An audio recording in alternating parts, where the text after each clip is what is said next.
بسم اللہ الرحمن الرحیم۔ السلام علیکم۔ سچی کہانیوں میں خوش آمدید ویئرس۔ آج پھر آپ کے لیے کسی کی زندگی پر بیتی ایک سچی کہانی لے کر حاضر ہوئی ہوں۔ نئے آنے والے ساتھیوں سے گزارش ہے کہ اگر ابھی تک آپ نے ہمارا چینل سچی کہانیاں سبسکرائب نہیں کیا تو اس کو لازمی سبسکرائب کیجیے۔ چلیں اپنی کہانی شروع کرتے ہیں۔ بچپن سے ہی پڑھنے کا بے حد شوق تھا۔ 12 برس کی تھی، 7ویں میں پڑھ رہی تھی کہ والد صاحب کا انتقال ہو گیا۔ بمشکل سال بھر اور اسکول جا سکی، پھر تعلیمی سلسلہ منقطع ہوتا نظر آیا۔ جب کفالت کرنے والا نہ رہے، زندگی کی گاڑی کو کھینچنا مشکل ہو جاتا ہے۔ امی جان نے فیصلہ کیا کہ فاضل اخراجات پر حد لگا دی جائے۔ غربت میں حصول علم کا خواب بھی ایک فاضل خواہش سمجھ لی جاتی ہے۔ اماں نے جتلا دیا کہ 8ویں کے سالانہ امتحان کے بعد تمہارا اسکول جانا موقوف ہوگا۔ یہ سن کر میرا حال ایسا ہوا جیسے کسی نے روح بدن سے کھینچ لی ہو۔ صحیح طرح پرچوں کی تیاری نہ کر سکی، جوں توں پیپرز دیے۔ جس دن آخری پرچہ دیکھ کر گھر لوٹ رہی تھی، آنکھوں سے آنسو بہہ رہے تھے۔ یہ سوچ کر دم الجھنے لگا کہ اب کبھی اسکول کی شکل نہ دیکھ پاؤں گی۔ افسردہ خیالی سے آنسو بہاتی جا رہی تھی۔ احساس بھی نہ ہوا کہ کسی سے ٹکرا گئی۔ یہ اسد تھا، محلے کا سب سے سجیلا، خوبرو اور ہر دل عزیز لڑکا تھا۔ میں تو اپنی دھن میں چل رہی تھی، وہ سنبھال نہ لیتا تو گر پڑتی۔ خیریت تو ہے؟ اس نے حواس باختہ اور بھیگی پلکیں دیکھ کر پوچھا۔ کچھ نہیں، میں نے ٹالنا چاہا۔ کچھ تو ہے جس کی پردہ داری ہے، بتاؤ کیوں رو رہی ہو؟ وہ پیچھے پڑ گیا۔ رو رہی ہوں کہ اب کبھی اسکول نہ جا سکوں گی، امی کے پاس پیسے نہیں ہیں۔ تنگ آ کر سچ اگل دیا۔ کوئی بات نہیں، تایا اس مسئلے کو حل کر دیں گے۔ کل تم آنا اپنی ماں کے ساتھ ہمارے گھر ہماری تائی سے ملنے۔ گھر آ کر اماں کو بتایا کہ سامنے والے پڑوسی اکمل چچا محکمہ تعلیم میں افسر ہیں، قابل بچوں کو وظیفہ دلواتے ہیں۔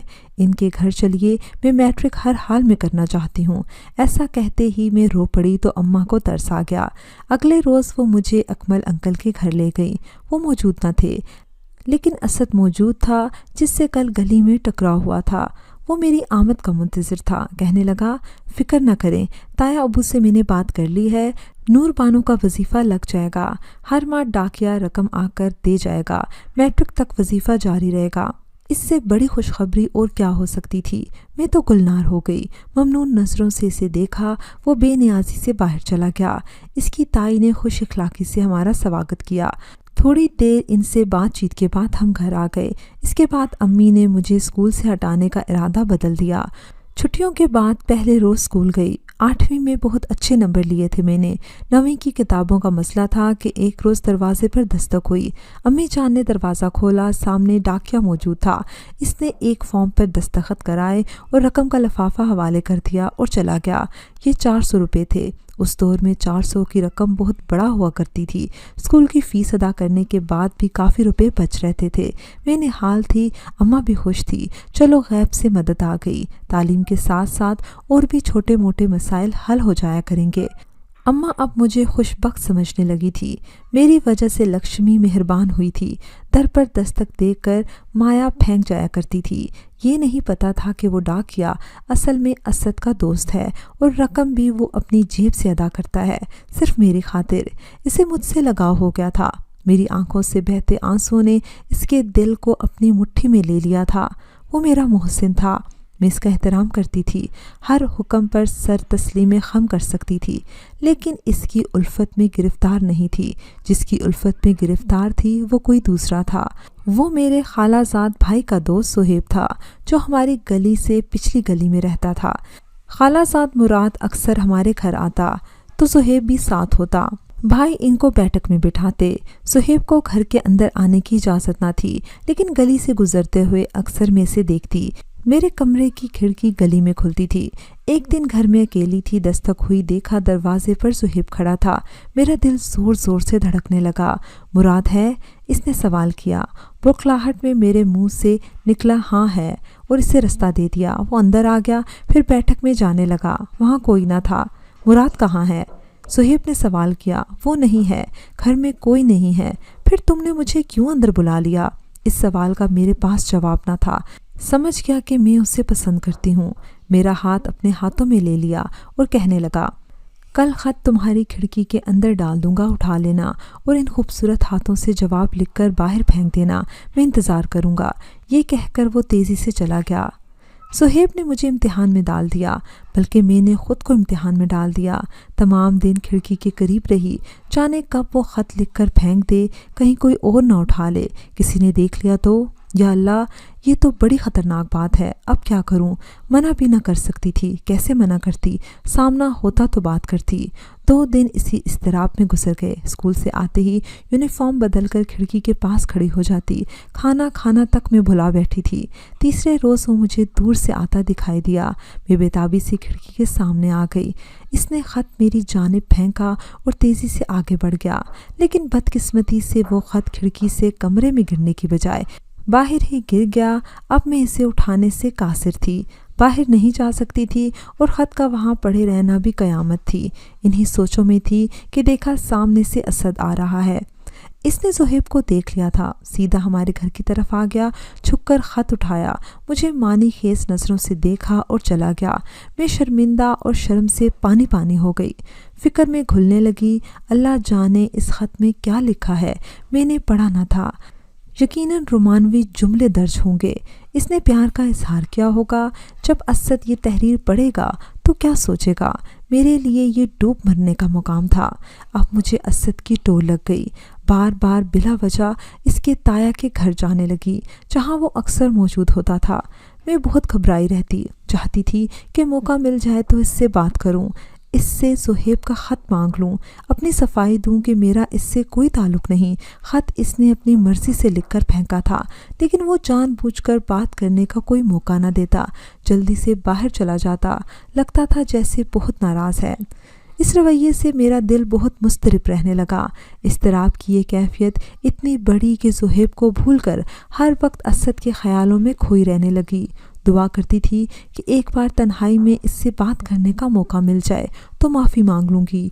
यूँ इसे यकीन दिला दूँगी कि मैं बुरी लड़की हरगिज़ नहीं और मेरा ताल्लुक़ ज़ुहैब से नहीं है। ख़त इसने अपनी मर्ज़ी से फेंका था। एक रोज़ अंकल अकमल के घर गई तो वो मुझे अकेला मिल गया। इसके सिवा घर में कोई और न था। मैंने हाथ जोड़े कि असद मेरी बात सुनकर जाना, तो वो जाते जाते ठहर गया। हाँ बोलो, क्या कहना चाहती हो? मैं आपसे शर्मिंदा हूँ, मगर यकीन करो कि इस ख़त के मामले में मेरा कोई कसूर नहीं। अच्छा फिर? वो ख़त मुझे दे दो। मैंने हाथ जोड़कर इल्तिजा की। तुम क्या करोगी उस ख़त का?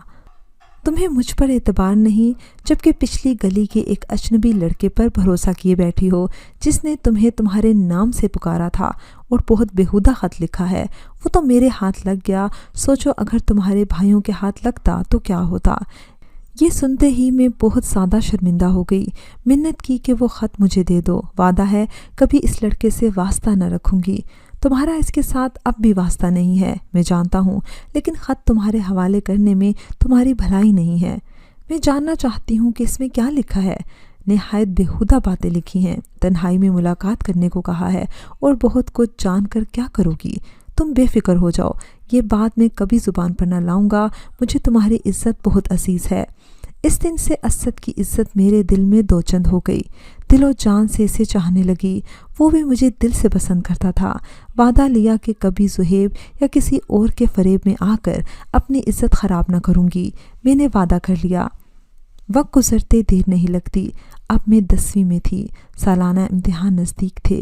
रोज़ स्कूल जाती। तालीमी अखराजात के ज़मन में असद बदस्तूर माली मुआवनत कर रहा था।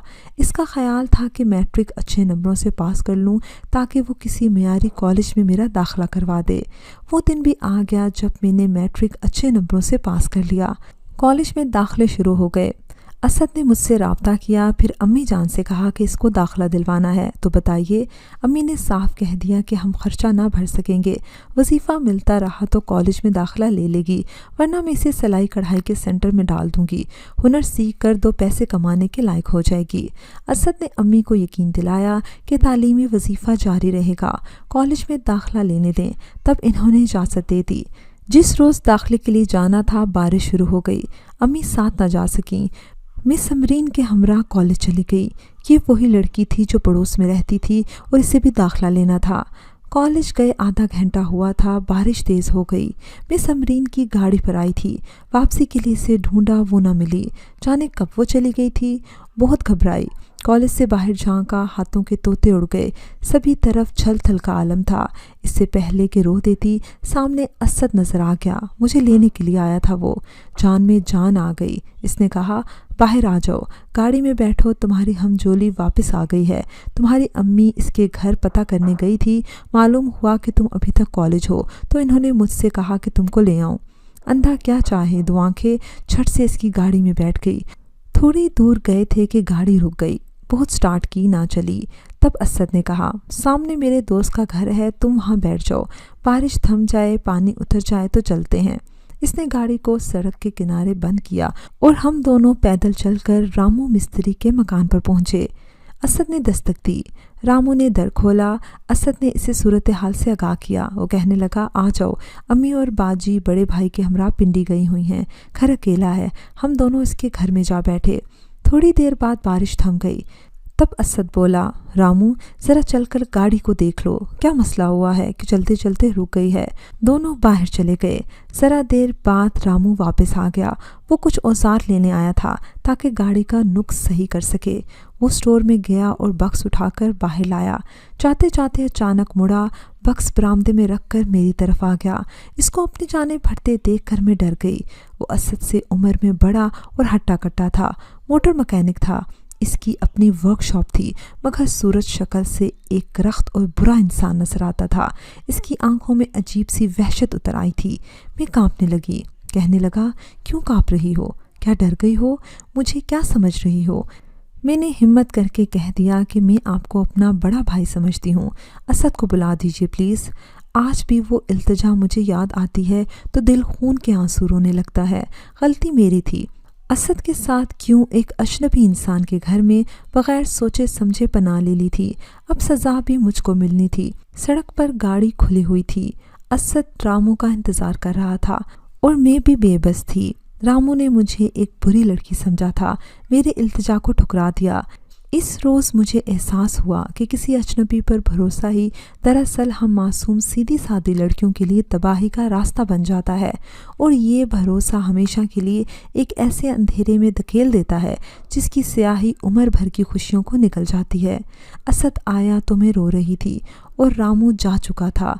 दोस्ती का भरम खुल गया था। असद का कुछ कसूर न था।